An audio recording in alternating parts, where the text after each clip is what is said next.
Welcome everybody to Faculty Inquirere. We have two speeches tonight by two of our faculty. Each of them will have a half hour to present their research, and then there'll be time for questions before the second speaker comes. I'd like to point out before we start tonight that we do have two more nights of speeches. Next week on Tuesday the 16th, we have two speakers from the biology department. And then Monday the 22nd, we have a psychology Zoom presentation from Alicia Schaefer, who graduated in November. And then we have Norman Reynolds from history, and then we have Ann Mayer from communications. So I hope you can come back again for those. There will be an email sent out in the next couple of days with those times and speakers.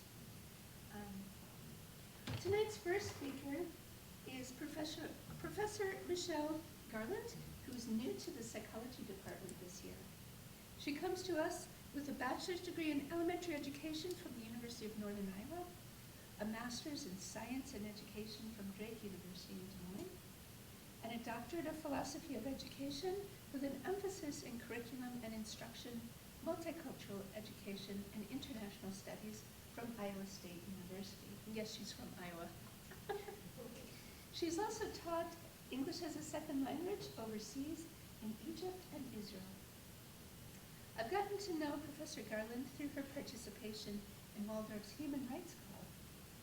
And looking at her resume today, what I saw was a page sprinkled with words like multicultural, overseas, community, social justice, international, and equal rights. It seems fitting then that when she signed up for her presentation tonight for Faculty Inquirere, the topic she chose is one that expresses her interest in diversity, equality, and inclusion. Dr. Garland's presentation tonight is based on her doctoral dissertation research and is entitled Christian Privilege: Do Jewish Students Feel Marginalized in Public Schools? Thank you. So I would like to start by telling you that this is very dated. This research was conducted in 2007. Sounds old. It is. But I am hopeful to be doing replicating this study, doing some longitudinal research.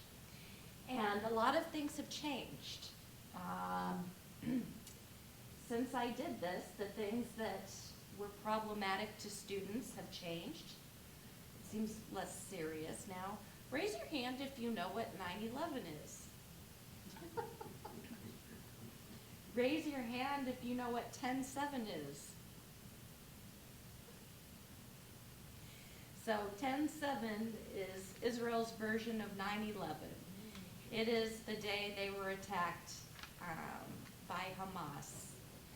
And a lot has changed since then.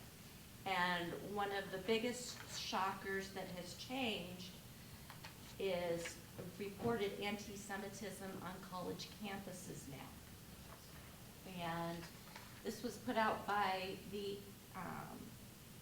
Anti-Defamation League, and it's Campus Anti-Semitism, a study of climate before and after the Hamas terrorist attack. So these are the findings since October 7th, just last fall. How many of you have seen something in the news about this sort of climate on college campuses? Okay. All right. So, Jewish students have been experiencing a wave of anti-Semitism, and non-Jewish students have been less likely to see it. 73% of college students surveyed experienced or have witnessed some form of anti-Semitism since the beginning of the 2023-2024 school year alone.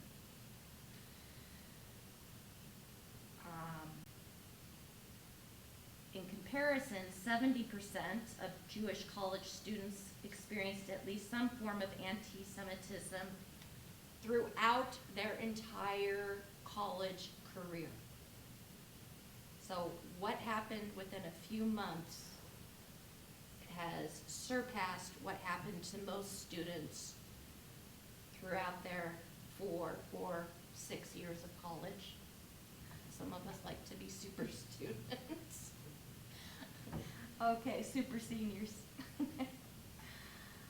A lot of the students, since October 7th, the percentage of Jewish students who said they feel comfortable with others on campus knowing they are Jewish has dropped by nearly half. They don't feel comfortable with people knowing that they're Jewish, and they have felt very and extremely uncomfortable. On one campus, some students ended up getting locked into a library and had to flee out a back door.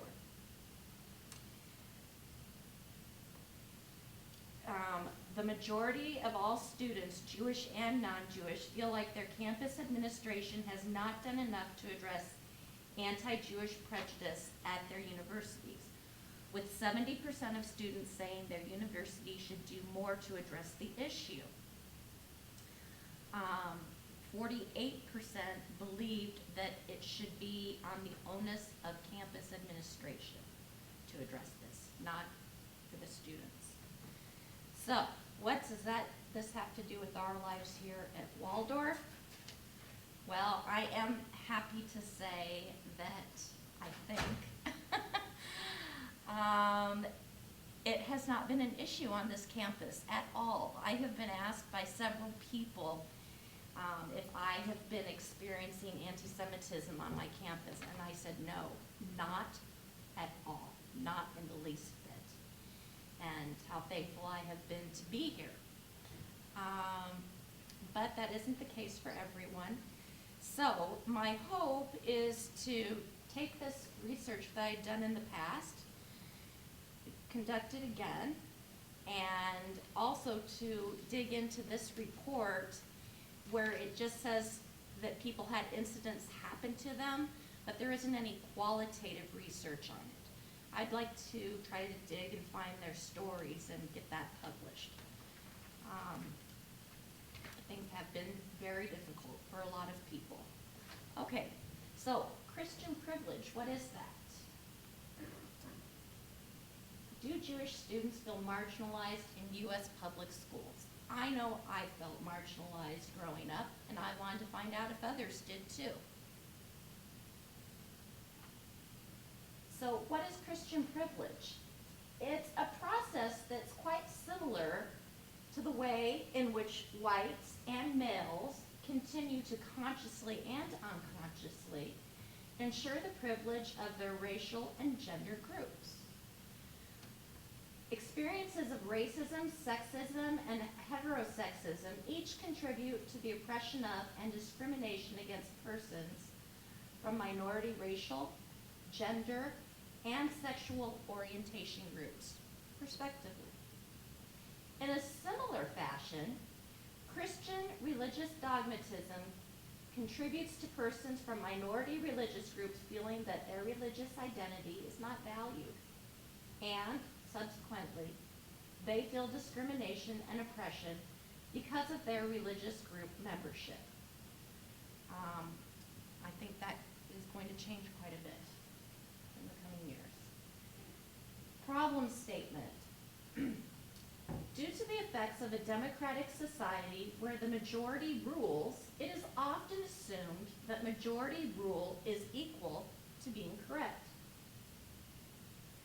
There was a time when the American majority and persons of ruling power believed in slavery and did not give citizenship, the right to own land, vote, or the right to something as basic as receiving an education to the African American population. There was also a time when the ruling powers forced an unwanted education on the indigenous people of this land. Policy called for a complete deculturalization, which is the process of a cultural genocide, of the indigenous people's way of life, which forced the indigenous children to be taken from their homes and to attend boarding schools. The purpose of these schools was to destroy their culture and replace it with a Eurocentric Christian culture. People of the Jewish faith have also been forced to deculturalize, to give up their native tongues, daily religious practices, and even manner of dress as a way to fit in and be accepted in mainstream white Anglo-Saxon Protestant American schools. Many U.S. laws have been formed with a racist, non-inclusive point of view.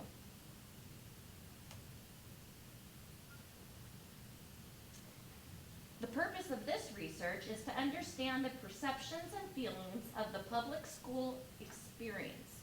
This is not private schools, it's public schools. Of a minority group of people in the United States, namely those of the Jewish faith. The Jewish population in the United States is 2.3%.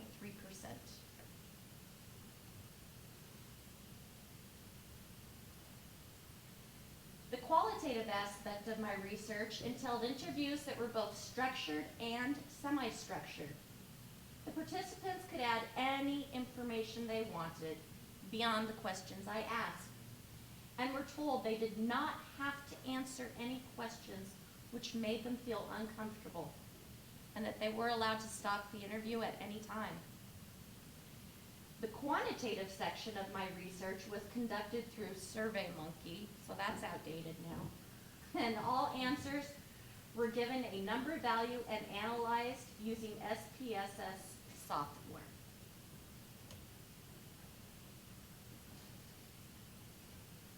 Research participants for the qualitative interviews were, and these are fictitious names, Chad, Christy, and Mark. They were 14, from a university town with a population of 25,000 permanent residents. Bob was age 12. He also lived in that same university town. And the Jones family had a 9-year-old and lived in a town of 3,000 in Iowa. Madeline and Ariella, age 19, were from a suburb of Chicago and attended a university in Iowa with a population of 30,000 students. I wonder which that could be. Megan, age 20, from Des Moines, converted to Judaism 2 years ago and is attending a university of 30,000 in Iowa. Benjamin, age 25, from Mexico and San Diego, a medical student at an Iowa university of 30,000. Brian, age 19, from University Town in Iowa with a permanent resident population of 13,000. Attending a university of 25,000 in Iowa, and Rachel, 17, from a town of 15,500. What were the questions? First I asked, what does being Jewish mean to you? Second, if you had to label your religious observance, would you consider yourself to be secular, Reform, conservative, Reconstructionist, Modern Orthodox, Orthodox, or ultra-Orthodox, Hasidism? Did it just sound like a bunch of blah, blah, blah, blah, blah? It's okay. Does the Jewish you act the same or different at school? What? What does that mean? Are you comfortable letting your friends and teachers know you're Jewish? Have any of your teachers ever made you feel uncomfortable for being Jewish? If yes, could you say a little about what happened and how you felt? Does your school celebrate any holidays? And what kind of holidays? In what ways? And how does it make you feel? Do you have to to participate in the making of Christmas decorations or singing of Christmas songs. Did anything happen because of this? And how did this make you feel? And another thing that I will be able to comment on is that I feel a lot of this no longer exists in public schools. So that will also be crucial to know if this is still an issue or not. Would you feel comfortable asking administration to support a secular version of a Jewish celebration at school? Do you feel comfortable wearing a Star of David necklace or a kippah or yarmulke or tzitzis to school? Does your school have classes and or schedule exams on Jewish holidays when you need to be gone from school to attend your place of worship? Have you been penalized for missing classes on Jewish holidays? Have you ever had to choose between going to class or observing your holiday? How does it make you feel? In most public schools, it does follow the Christian calendar.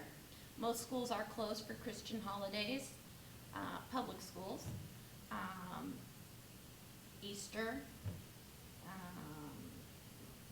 New Year's Eve, the secular New Year's.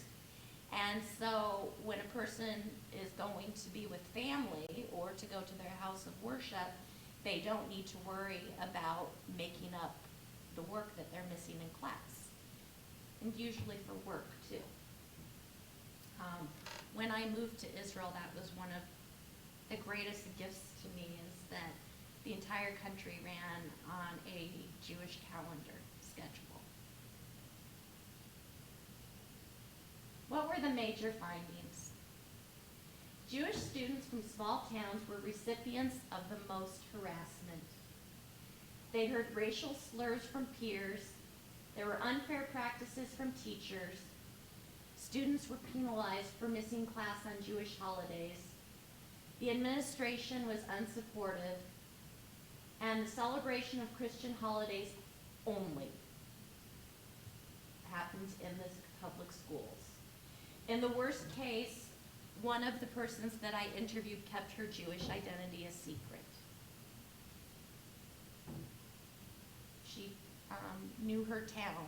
She lived in a small town, and she knew her town and knew that she needed to keep her identity a secret. Jewish students from a college town reported being harassed by peers sometimes. Some of the things they heard were dumb Jew, Christ killer, and there were celebrations of Christian holidays only in schools. And Christmas music played throughout the holidays. Jewish students from large cities such as Chicago and San Diego and their suburbs never felt discriminated against, nor did they hear racial slurs from their peers. Now, at this point in time, from the information that I've gathered since October 7th, most of the anti-Semitism is happening in the larger towns, in larger cities. So this would be the opposite now.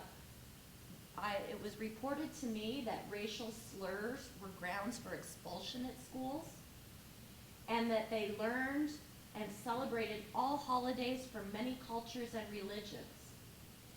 And they were taught about multicultural respect from first grade. Teachers expected and planned for students to be gone for Jewish holidays, and the students were not penalized. At public schools, what does it say? Well, a lot of the students had to deal with missing scheduled exams, which were on Jewish holidays, sometimes prom. Oh, that would make sense. You're getting complicated on me. Okay. Jewish holidays and, okay. Teachers expected, okay. All public schools and universities in which participants attended held classes and scheduled exams on Jewish holidays. And I am going to tell you, in the fall we have one holiday after another, and it's tough. It's so tough to have missed a couple of days of classes, and then you have all of that homework that you are allowed to do, and policy was you had 2 days to complete everything.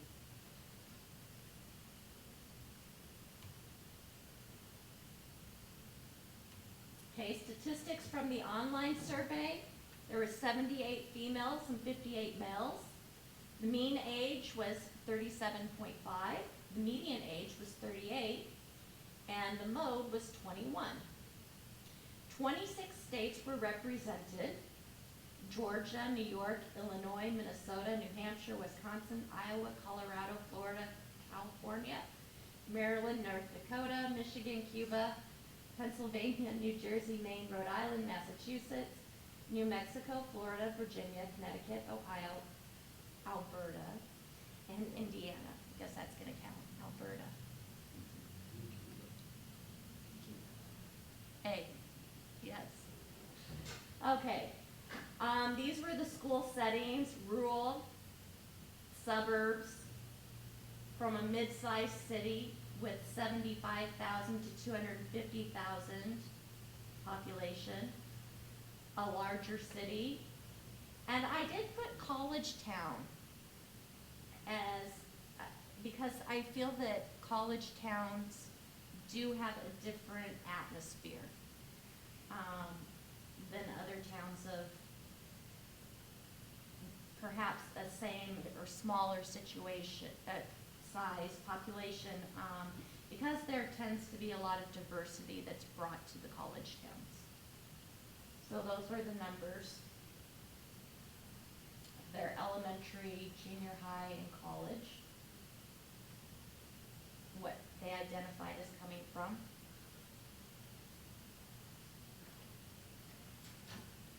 .9% reported being secular. 61.2% reported being reform. 29.1% reported being conservative. 3% reported being reconstructionist. 1.5% modern Orthodox. 1.5% Orthodox, and 0.7% Hasidic. So if you're wondering what the differences are, I find that this joke kind of sums it up very fast.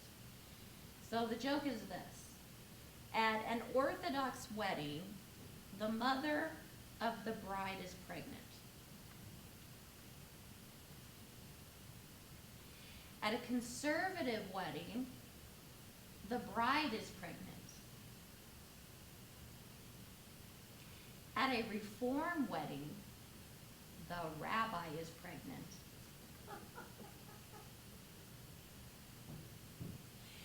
In Orthodoxy, women are not allowed to be rabbis, and it is definitely a push for really big families to be fruitful and multiply and have as many kids as possible. And I see it, swear to you, definitely mother of the bride is pregnant.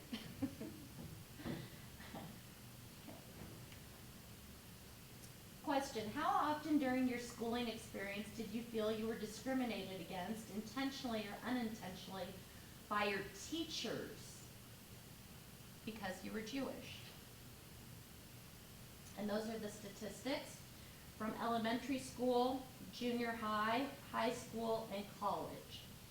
And instead of reading out all of the statistics, I'll just kind of let you look at them.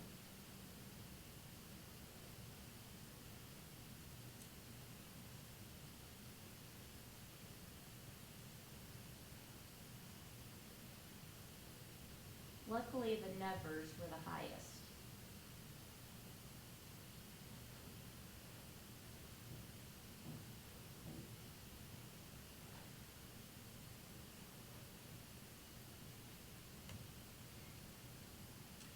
How often during your schooling experience did you feel you were discriminated against, intentionally or unintentionally, by your peers?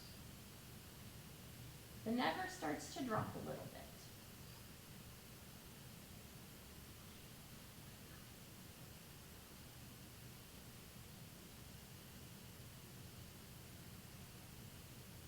And luckily, the often was still pretty low.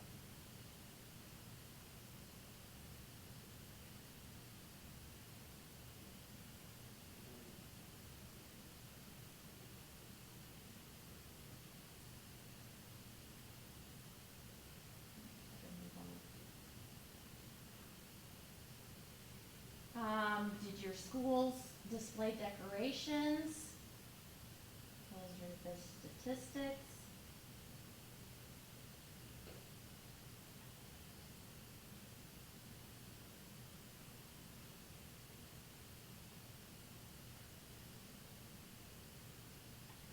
If you had a winter music program, did you sing songs about Christmas, Hanukkah?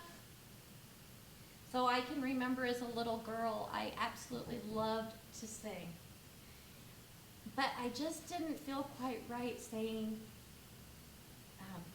yes, Jesus loves me. This I know. And all of the other songs. So I would sing, and then when it came to the parts about Jesus, I wouldn't say his name. And I'd be like, please, God, forgive me for being a part of this. I just really like to sing.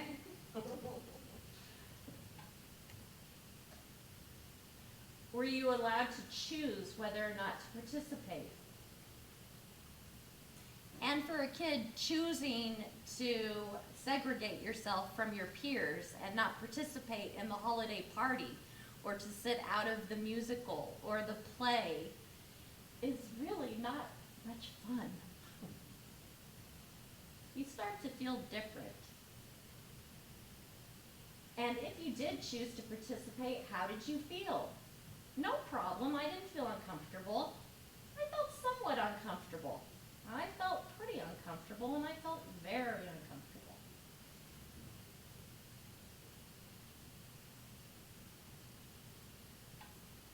Do you think holidays should be celebrated in K through 12 public schools? 51 said yes, 48.5% said no. Do you think it's important to learn about holidays from many cultures and faiths? 97.8% said yes. 2.2% said no. Do you think K through 12 public schools should limit holiday exposure from all faiths to a social studies context and not as a part of the cultural norm of the school? 61% said yes, 38% said no. Do you think state universities or colleges should have holiday trees on campus?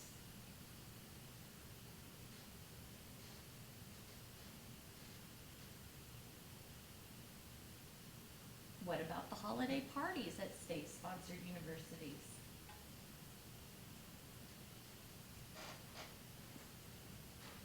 Your survey brought back memories of singing Ho Hum, or Hum Hum, the Hum Hum is Born. So that was somebody who, I guess, we kind of felt the same. Reformed female from Minnesota. I think if holiday exposure could be done in a way to expose kids to a variety of perspectives confined to social studies classes, it would be an effective educational tool. This way of teaching would avoid issues of privilege. These are actually some of my friends in these photos. In my own experience, the discrimination wasn't overt, but the feeling of separateness and otherness was extreme. It seems that it simply never crosses the minds of the majority of Iowans that some people might not share their holidays. The premise behind holiday trees and holiday parties, from my point of view, is to allow for a Christmas party and still be politically correct. I don't know any Jew who feels comfortable attending these events. I feel holidays should not be celebrated, but rather learned about in a secular manner. 22-year-old male. The most painful memories are of a more generalized pressure from peers to conform to the norms of U.S. culture and the repressive dynamics in public schools, and my fellow Jewish peers could be some of the worst culprits. And that's from a woman who's Orthodox.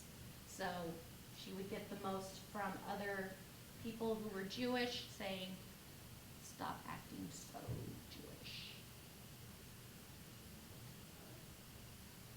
I have always celebrated both Christmas and Hanukkah. The discrimination I experienced dealt with violence and vandalism, mainly from 3 separate families in the town. I did not experience discrimination in the institutional sense at school until I went to college in California. There, it was widespread and included the teachers and administration as well as the students. I hesitate to say anything for fear of being labeled overly sensitive or a Grinch, but I'm just so sick of being marginalized at the holidays. If you choose not to participate in holiday parties in elementary school, you could go to another room with some coloring books. What kind of decision is that for an 8-year-old? It's almost like a form of punishment. And finally, no, calling it a holiday tree doesn't make me somehow forget that it's a Christmas tree. And my time is up. The only time I felt uncomfortable in any way was a team prayer before a sporting event. When everyone bowed their heads, I did not. However, I was the only Jewish athlete, so majority ruled, and I would have been an outcast if I ever said I was uncomfortable. This is something I did deal with in the town I just came from, with my sons in their football. They normally said the Lord's Prayer before every game, and this was in a public school. And they did end up saying, of course, that my child did not need to participate in it, but wanted to be a part of the team. In peace. So as we know, or some of you who are in my psychology classes, one thing that's really important for us to become all we can be is when we feel like we're a part of the group and that we're accepted and we have strong friendships instead of feeling marginalized. Thank you.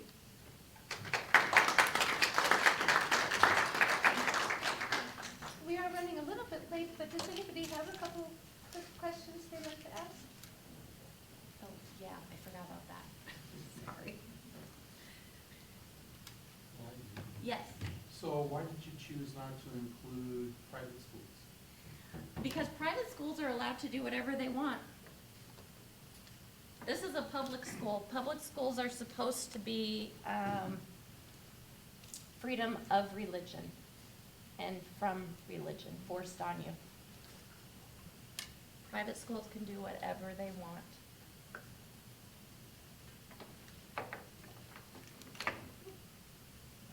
Yes. So from what I understood is that it's not necessarily an institutionalized problem. It seems to also be a cultural problem. How do you think, or what do you think some solutions are to fixing what's happening in public schools, even though it's not an institution problem necessarily? I think that there should be no holiday celebrations as the norm of a school, but it should be restricted to and definitely part of social studies curriculum. Because when we learn about each other, we have better understanding and respect for one another. And in a social studies setting, it would be absolutely fantastic. That way somebody doesn't feel like, oh, this is the majority of the people, and if I'm not a part of that, then I don't fit in with the rest of my peers.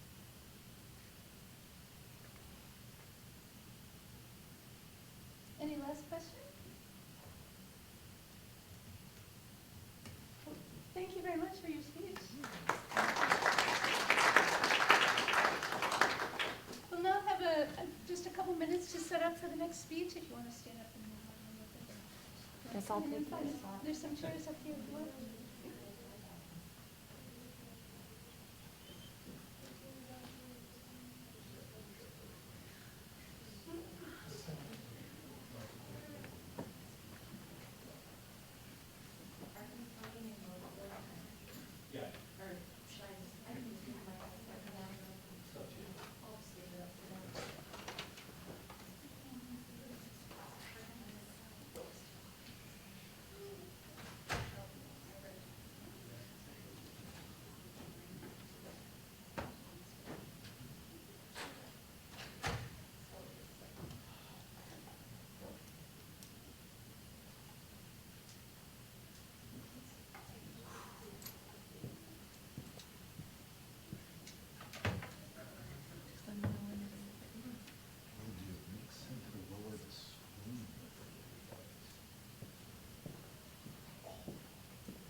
have you had our critical thinking class? I have not yet. And I haven't taken common sense either.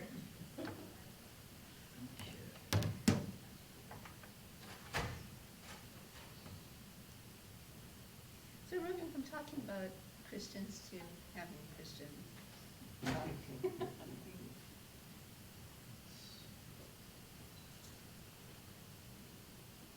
we go.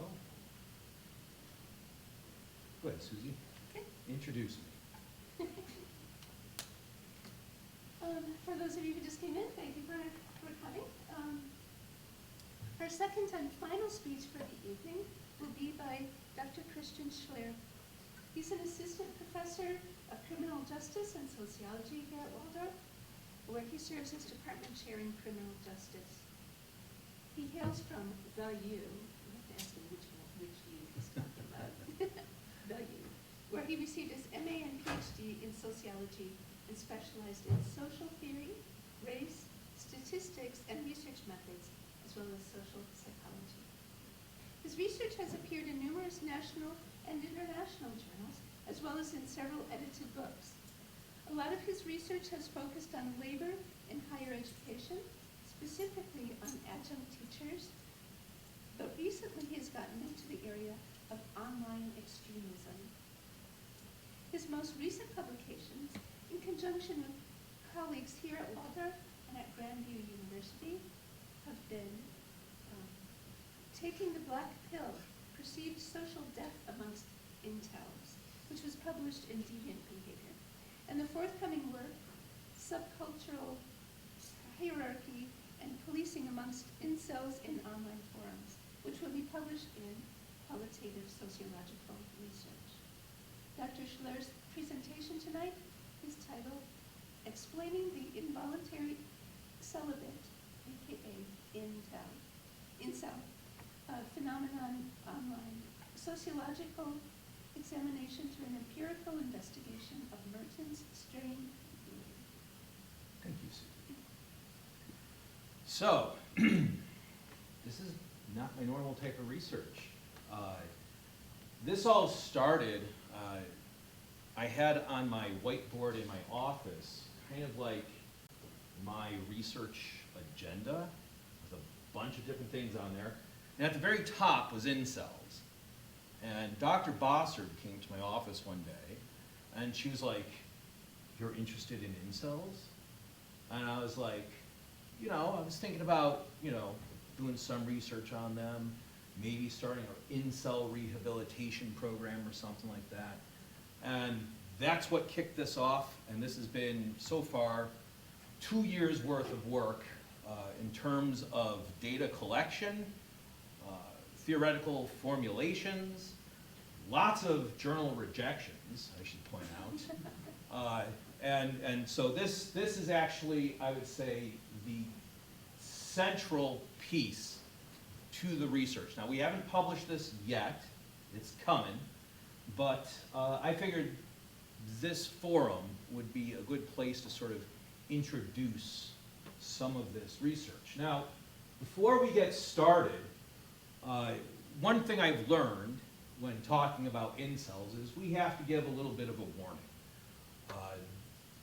Online communities, these people are using very unsavory language, and as a qualitative researcher, we have to report their online musings as they appear, all right? So, if you have problems with sexist, ableist, or racist language, this might be a time to step out.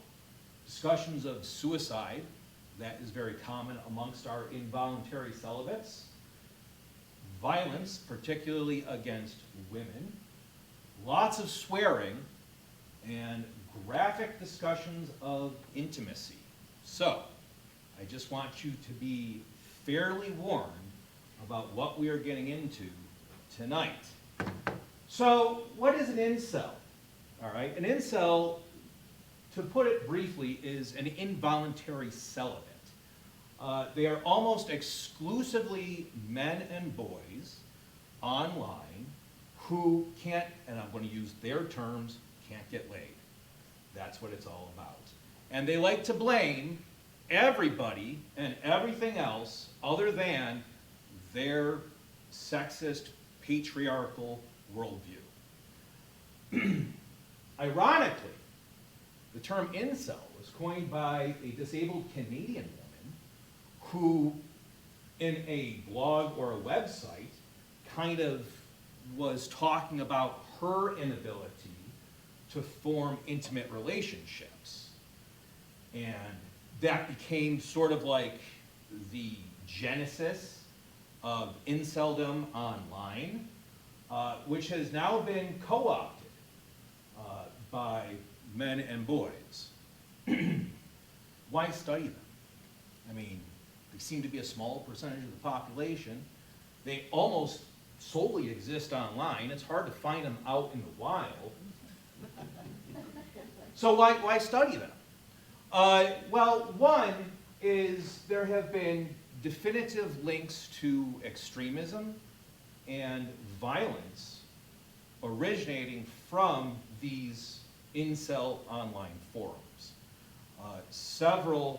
Usually when you hear about a mass shooting, which is tragically a common phenomenon here in the United States, the first question I ask, especially when they report it was a man or a boy, is, I wonder if they were an incel. And it seems about, quite often, there is some link to inceldom in those mass shootings, all right? And because of this, we can view it almost like a social sickness in certain ways, which could lead to possible avenues for treatment for my psychology students out there, all right? So, here are some terms that I think everyone should know. One of the common terms you're going to hear is ascend. And to ascend in incel lingo is basically either to form an intimate relationship with a woman or to get laid, all right? It depends on the incel you are talking about. Anything ending in pill, you're going to see a lot of that, and we're going to discuss the different levels of pills. Maxing, with two X's, you'll hear something like gym maxing. And this is where these men, boys, again, the ages range, feel like they have to spend an inordinate amount of time in the gym to look tough and get the ladies with the muscles and things like that. NEAT means non-employed, I forgot the other term, or training. Not educated, employed, or training. So a lot of these people are the common sort of, and ladies, you know what I'm talking about, the neckbeards who sit in their parents' basement playing video games, okay? The term rope, they're going to say, I just want to rope myself. That means to kill themselves, to hang themselves. One of the sort of acronyms they use is LDAR, which means lay down and rot, where they just want to give up on life. To get into our more sexist language, foids is a common term, which means female humanoids. Stacies, a Stacy is a conventionally attractive woman, and chads, who are conventionally attractive men who get foids and Stacies. So, now you have your little glossary of terms to take home with you. Now, the forthcoming publication that Susie mentioned when she introduced me, basically we created a typology of incels. One of the focuses was to identify different levels of incels, or what they call pills. At the top here, and by the way, and this whole notion of the pill originates from the Matrix, all right? You all know the scene. Actually, students probably don't, because you're a little on the young side. But there's the scene where Morpheus offers Neo a red pill and a black pill, or a blue pill, and he says, you take the blue pill, you wake up, everything's back to normal. You take the red pill, and we see how far the rabbit hole goes. So, blue pills are normies. To borrow from the lingo of addicts, they are normal people. They often try to give incels advice, just like normal advice, like, like maybe you should shave up and, not be such an asshole or something like that. And they reject that advice. They call that is such a blue pill way of thinking. Blue pills, according to incels, are still asleep, if you will. Then we get into the red pills. Probably the most common, all right? Ladies, these are the ones you've probably encountered out in the wild, in your online dating apps and such. What distinguishes red pills from our bottom group here is they still have hope. They still think that they will ascend somehow by looks maxing or money maxing or something along those lines. They don't try to do like normal dating things. They try to use tricks to get the girl, and then express frustrations when the tricks, the pickup artist techniques, do not work, like negging or something like that. Generally, they are part of the manosphere, and so here you have some subtypes: pickup artists, men's rights advocates, and another one, men going their own way. We have focused largely on black pills. And amazingly, as we've been presenting this research at conferences, people are like, what the hell's a black pill? I've never heard that term before. I'm like, wow, you haven't been spending enough time on incels.is, have you? Black pills distinguish themselves because they have given up. They have basically said, there's no hope for me. I'm never going to get the girl. I might as well lay down and rot, all right? They are most active in incel online forums, and the one that we largely went off of was incels.is. If you're on a work computer or a school computer, I do not recommend checking out the website, okay? There's Ariel looking it up right now.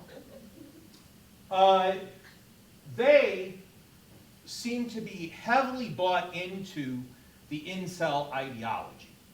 That things like feminism, what else would they talk about? Feminism, non-monogamous relationships. Sometimes they get into capitalism. I have another thing about quasi-Marxism in incel ideology. But largely, they rely on science to justify their position in society, to justify their ideology. They use, oftentimes, from evolutionary psychology or evolutionary biology. They will rely on social science research, cherry-picked to support their beliefs, all right? Which, of course, just gets them further entrenched in this. And the incels.is becomes an echo chamber, is what it is. Because they start ranting online, and they get other guys, again, all guys, we assume, start ranting back at them. And that's what happens. And then eventually, some of them rope themselves or go out and commit a mass shooting. So, for this particular paper, we are relying on basically almost a structural functionalist perspective within sociology. One is Emil Durkheim. Emil Durkheim, one of the founding fathers of sociology, he has this concept of anomie, all right, which, if you've had me for intro to sociology, you've heard this term before. Anomie essentially means that in an advanced capitalist society, or as Weber would say, advanced capitalist democratic society, we create too many norms. Too many norms to a point where in given social situations, we might not know how to act. And that leads eventually to detachment. Detachment from our collective groups, and then detachment from society. Durkheim operationalized this by studying suicide, all right? Generally speaking, anomie is a form of alienation and isolation. And so we're going to see incels express this anomie in some of their online musings. So the other person we're relying on, he comes a lot later, and this is Robert Merton's strain theory, which is kind of one of the central criminological theories that sociologists rely on. And this Merton develops as a formulation of Durkheim's anomie. So they identify Merton identifies what he calls socially acceptable means leading to socially acceptable ends. So the socially acceptable means are things like why most of you kids are here tonight, right? Get an education so you can get that job, hard work, get a career, eventually retire and die, right? The socially acceptable ends, American dream, spouse, career, leisure time, all right?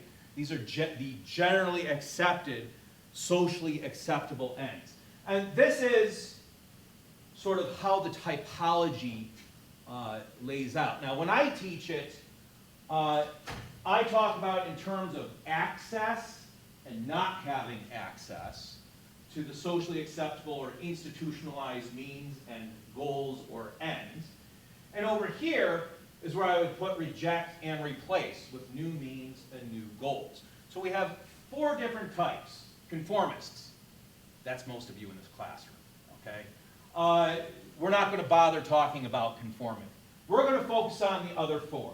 Innovation, ritualism, retreatism, and rebellion. And they are exactly as they sound. Innovation, going to come up with alternative ways to get to those socially acceptable ends. And in this case, it's going to be alternative ways to get the girl. Ritualism is exactly as it sounds. Wake up, do it over and over again, no actual goals in line, just, every day is wake up, rinse, repeat. Retreatism is where people are actively retreating from society. And then finally, there are calls for rebellion. All right, and incels do have, one of our coded themes is calls for rebellion. So, what were our methods for this? We used a program, thanks to Waldorf University and the Rank and Tenure Committee's mini-grant, called Octoparse to scrape our forum, incels.is. And what that does, Octoparse, what it does, is it basically downloads everything on the website and turns it into an Excel file for us that we later convert into Word programs and upload to an online qualitative research program that's open source called Taget. We did a lot of cross-coding, so I looked at the data, Dr. Perman looked at the data, Miss Rachel Setting looked at the data, Dr. Perman's research assistant, Sam Milani, looked at the data, and we all kind of end up finding the same things is what happens. This cross-coding ensures reliability, that our findings are going to be repeated over and over again.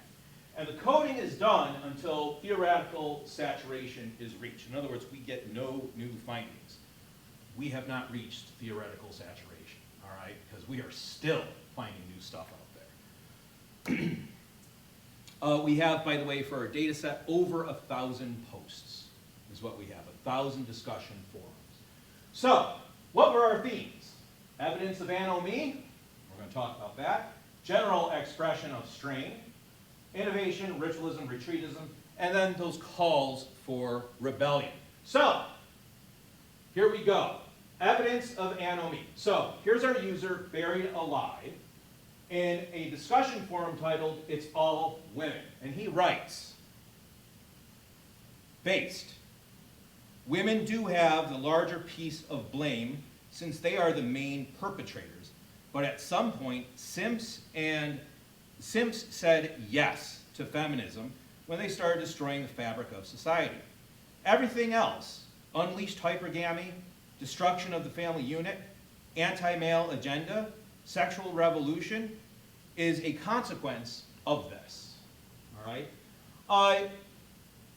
Durkheim, he was a French sociologist, and this anomie was arising out of the Industrial Revolution, a period of rapid social change. And we have seen that in our society since the 1960s, but more recently with the advent of social media and online dating. So we are going through a period of rapid social change, and Buried Alive here is kind of expressing that all of this is the problem.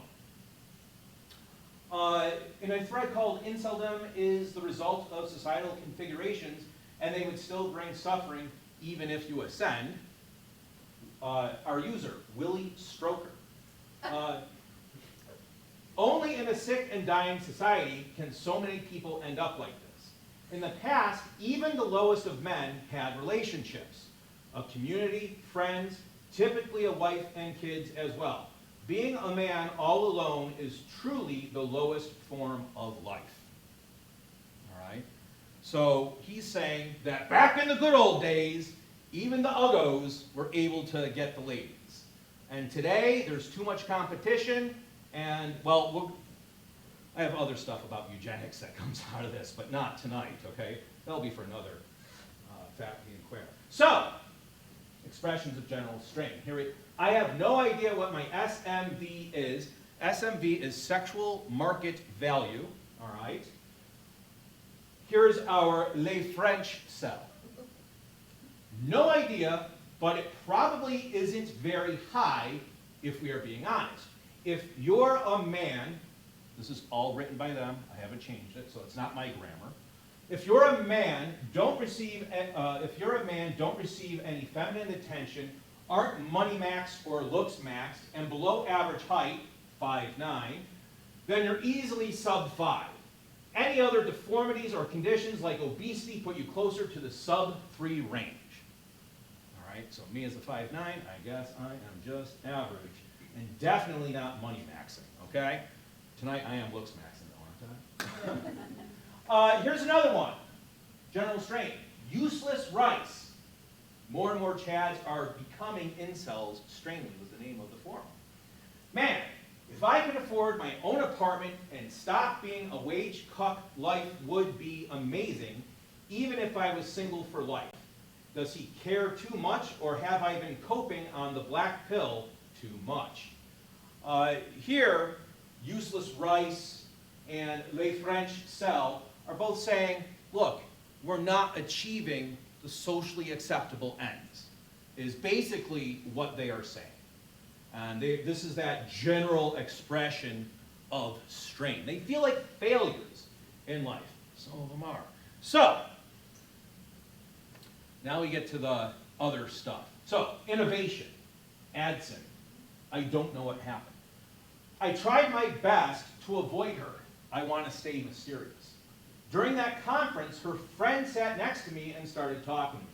I knew it was plotted because she was looking at her friend like they are into something.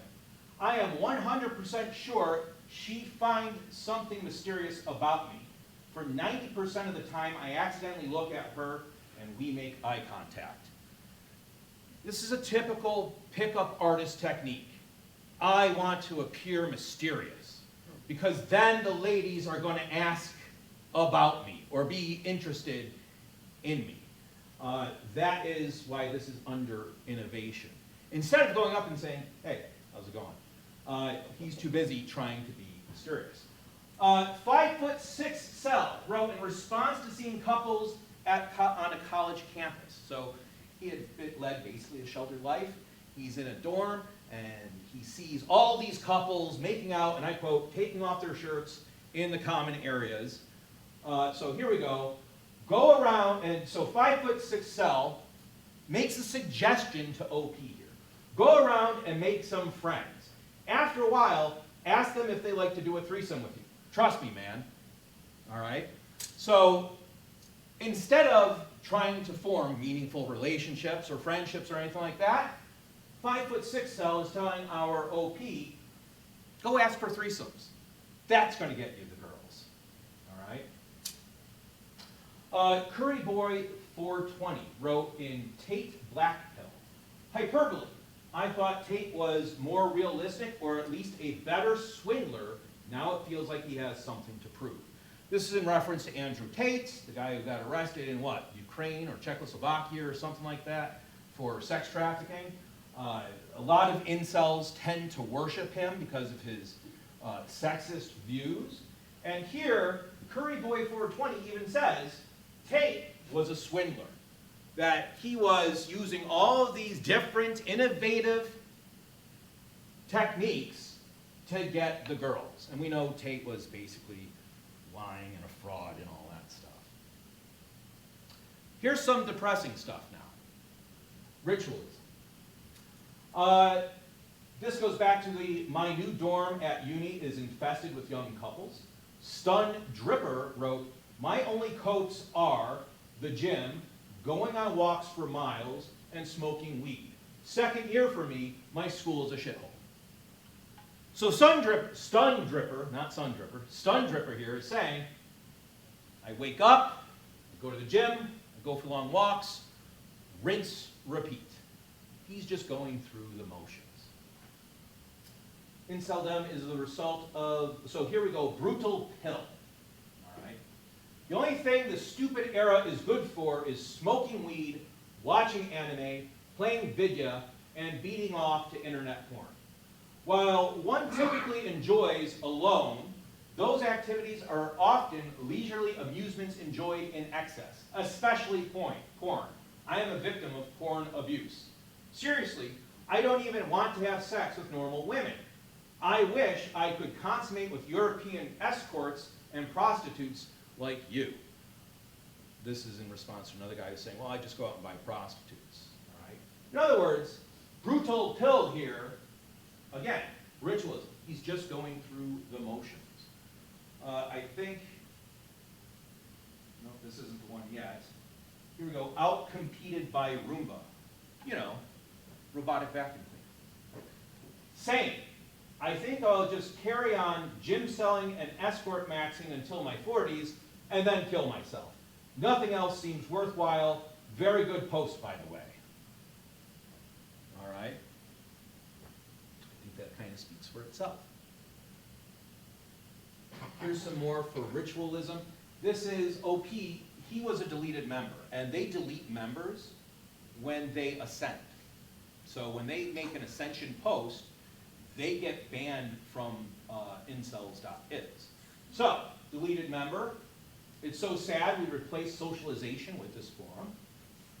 But now I have no memories for so many years. They lack social context.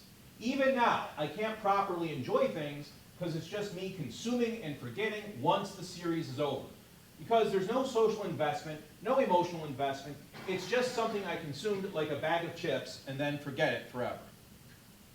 He's talking about binge watching series or watching porn or anime, and all he's saying is, I just keep doing it and doing it and doing it, and none of this really matters.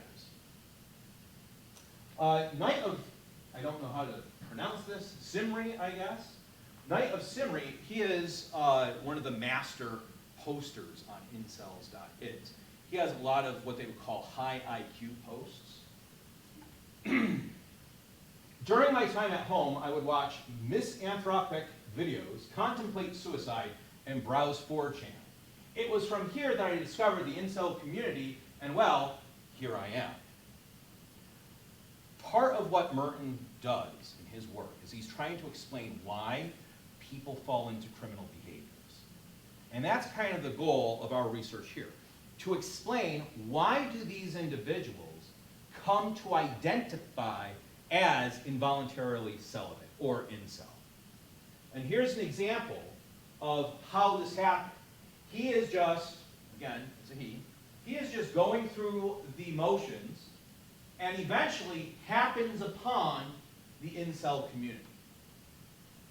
He was going through the rituals of daily life with no goals in mind and finds himself as an incel. Retreatism, all right?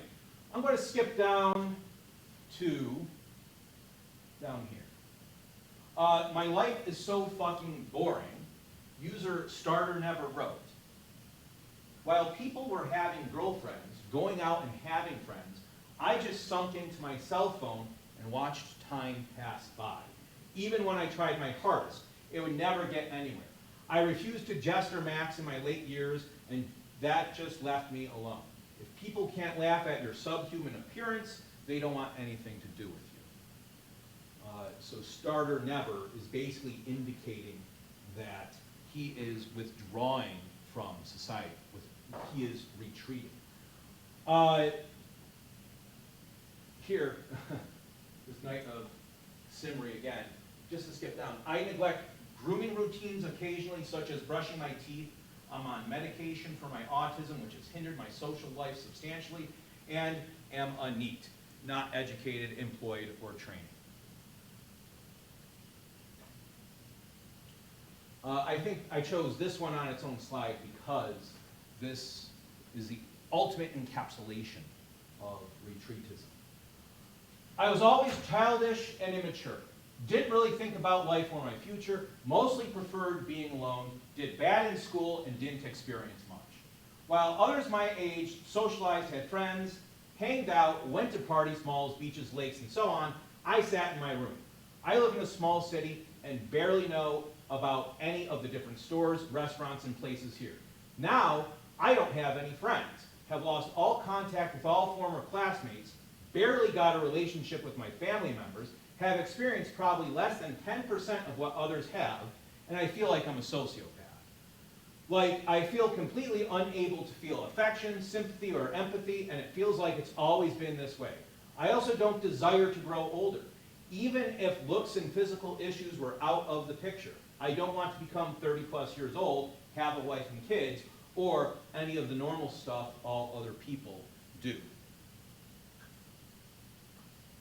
That is the ultimate retreatist right there. He's rejecting the socially acceptable goals, is what he's doing. So here's our last one, calls for rebellion, all right? Incel Doubt had a description in his profile. So in the posts, you can see like there'll be the username and some flair, which is like a picture or something like that, and maybe a little quip or quote. Incel insurgent, Mujahideen against the matriarchy, is how he describes himself. Brutal Pill wrote, "We will ascend by founding Inceldia and enforcing monogamy." Or Mentally Celibate wrote, "This world desperately needs good sex bots." That is actually something that's becoming more and more common in the incel forum, is we're starting to see them form relationships with AI, sex toys, sex bots, and they still view that as being involuntarily celibate, all right? Love of Rice wrote, "Hang in there, bro cells.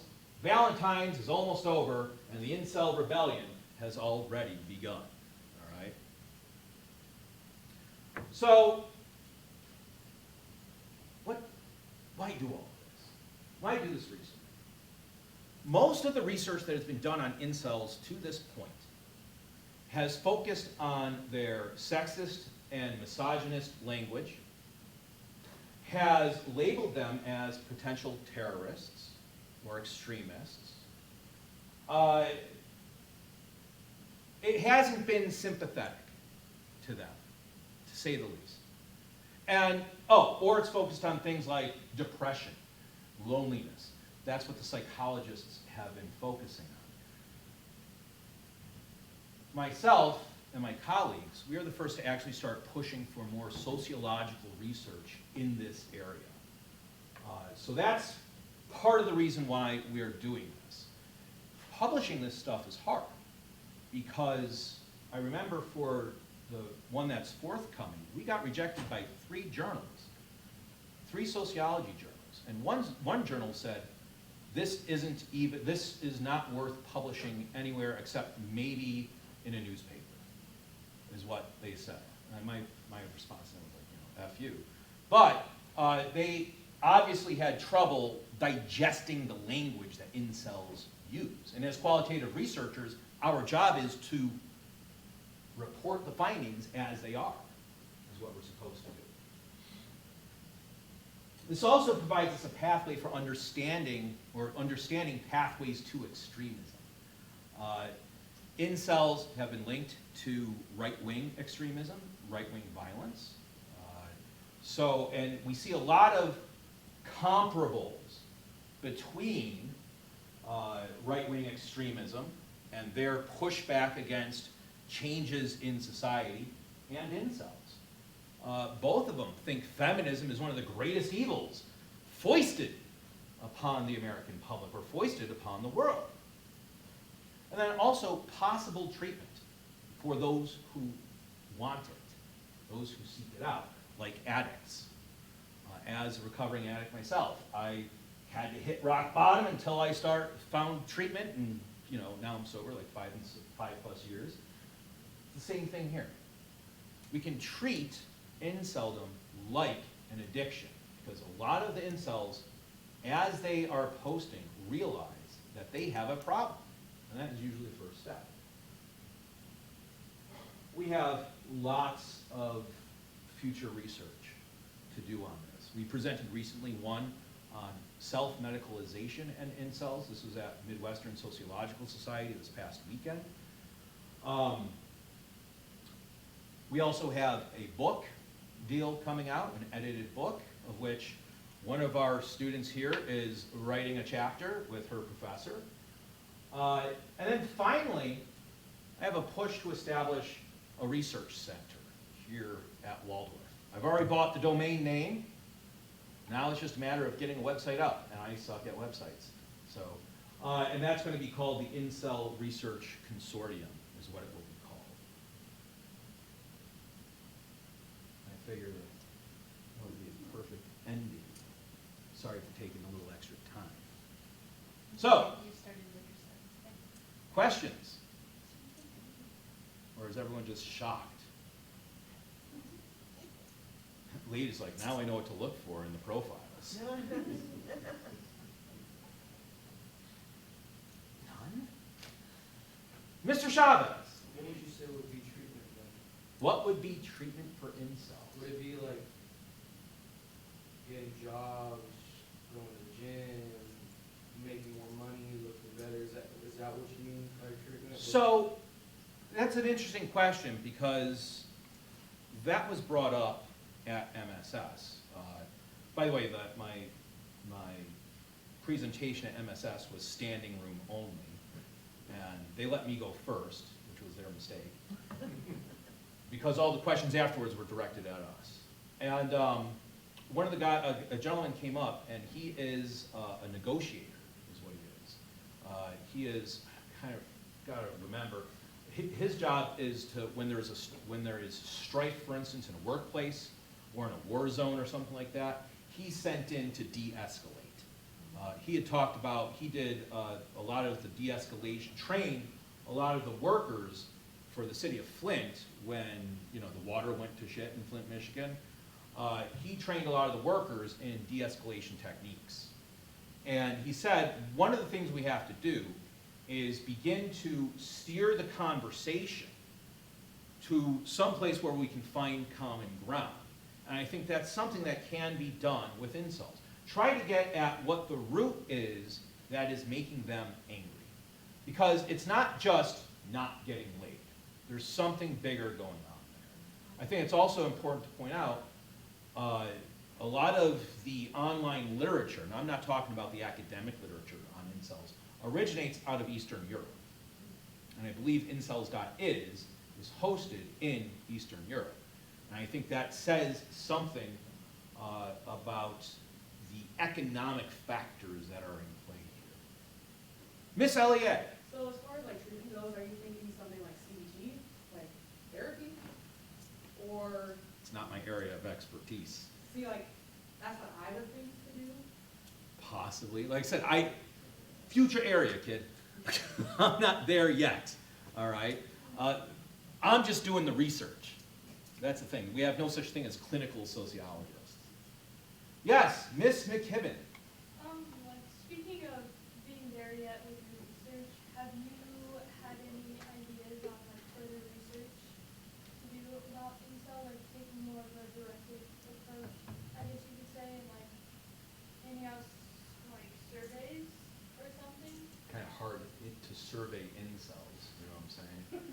Not true. Online, I guess you could say, like handing out a. So incels are very mistrustful of outsiders, Okay. okay? They actually think outsiders probably work for the federal government or something like that and are trying to infiltrate them. So interviewing or surveying incels is difficult, not impossible. There was a documentary on CBS that was looking at basically right-wing extremism in the United States. And one of the guys in the documentary identified as an incel. He said he was a Bernie Sanders supporter back in, 2020? No, I'm sorry, 2016. He was a Bernie Sanders supporter. When Bernie didn't get it, he became a Trump supporter. And he basically spewed all this, I don't have a job, can't get laid, all this stuff. He self-identified as an incel. Very hard to find. Very hard to find. They are mistrustful.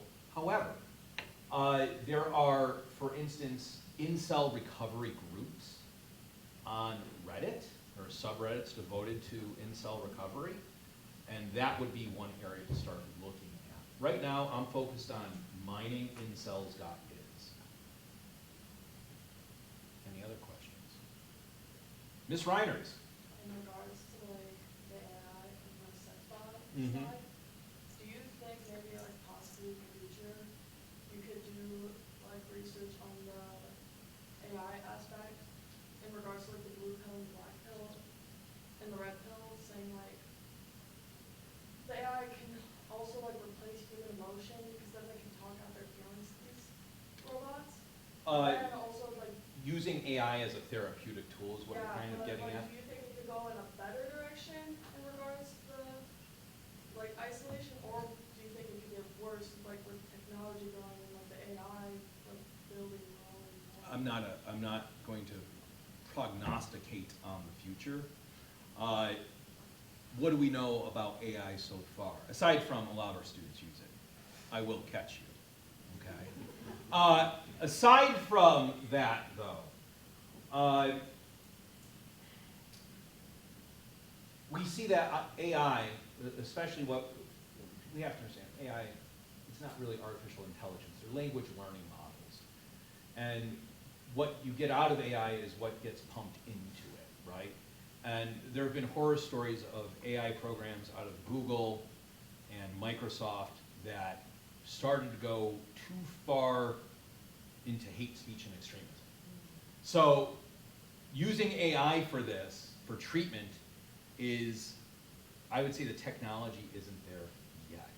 And there has been, by the way, a lot of research done in this area.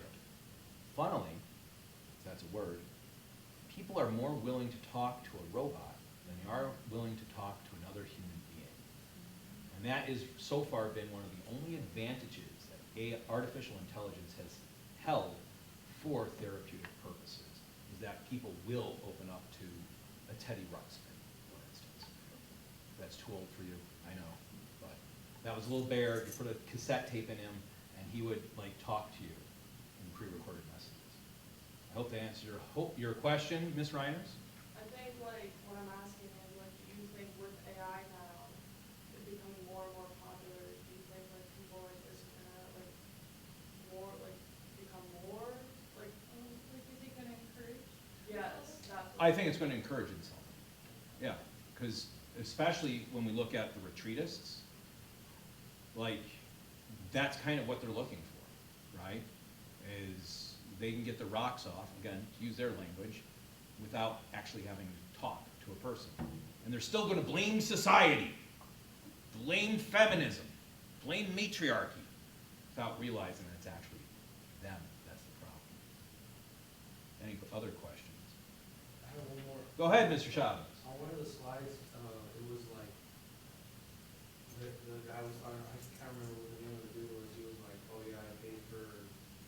Escorts. Yeah. Yeah, the escort maxing guy. I was wondering like, cause I don't know what's considered incel or not, like, wouldn't that make him not an incel? I mean, cause technically. Technically, he's getting laid, right? Yeah, even though he paid for it, wouldn't that mean like, he's not, I guess, that's what I was confused about. So that's why in inceldom, there are a lot of contradictions, Mhm. right?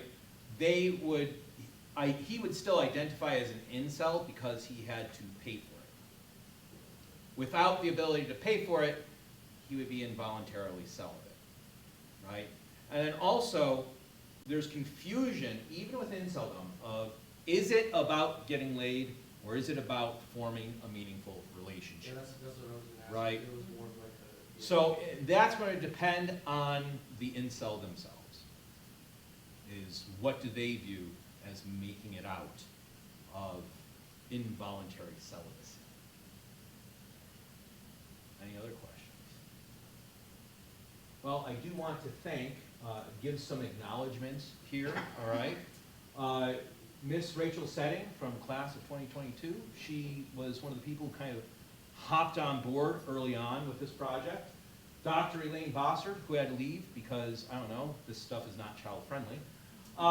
Sam Milani of Grandview University.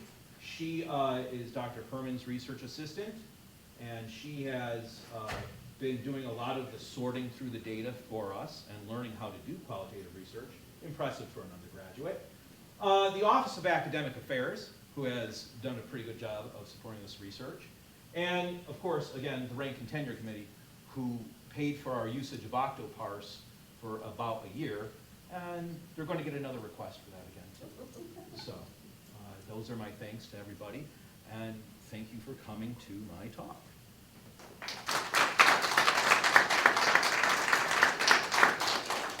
Thank you, everybody, for coming. I would like to ask, if you have a few minutes, we need to put all the tables back for tomorrow's classes.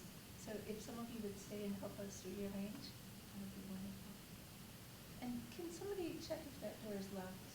Because the tables are in the way. It's left, okay. We'll run down and get it. Okay, thank you for coming.